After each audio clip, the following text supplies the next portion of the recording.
The king's move relies on full supination for structural support, not solely active pronation. It has three key locks: pronation, riser, and arm. Beating it requires strength, or rising to break strap function. Similar to the flop press, it has restrictions. Rising strength varies with flexors aiding lift. A strong king's move relies not only on a straight arm but also on full supination. Some assume that pronation is the key factor in the king's move, but it actually starts from a fully supinated position.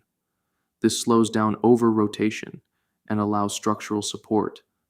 To test this, fully supinate the arm, place the elbow in a neutral position, and then kick the wrist back.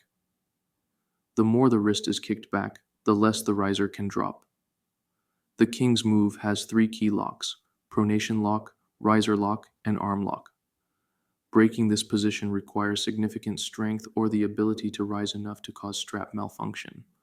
Some argue that restricting the king's move could harm the credibility of the sport. Other joint locks, such as the flop press, are allowed as long as they follow refereeing rules.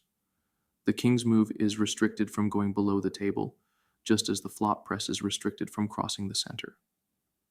Defeating the king's move does not require overwhelming strength, but rather a combination of inside and outside moves.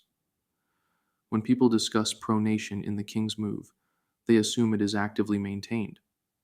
However, pronation is engaged from a fully supinated position to slow down over rotation. This allows structural support rather than relying on muscle engagement alone. An arm wrestler can test this by fully supinating their arm, placing their elbow in a neutral position, and kicking the wrist back. The more the wrist is kicked back, the less the riser can drop. This demonstrates the structural component of the king's move. These three locks, pronation lock, riser lock, and arm lock, create the foundation of the king's move. While it can be beaten, it often requires either being significantly stronger than the opponent or rising to the point where the strap loses function. Some argue that restricting this move would negatively affect arm wrestling. A fully cupped wrist eliminates rise and radial deviation.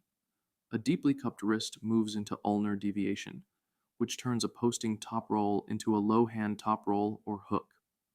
This is why posting top rollers do not cup deeply.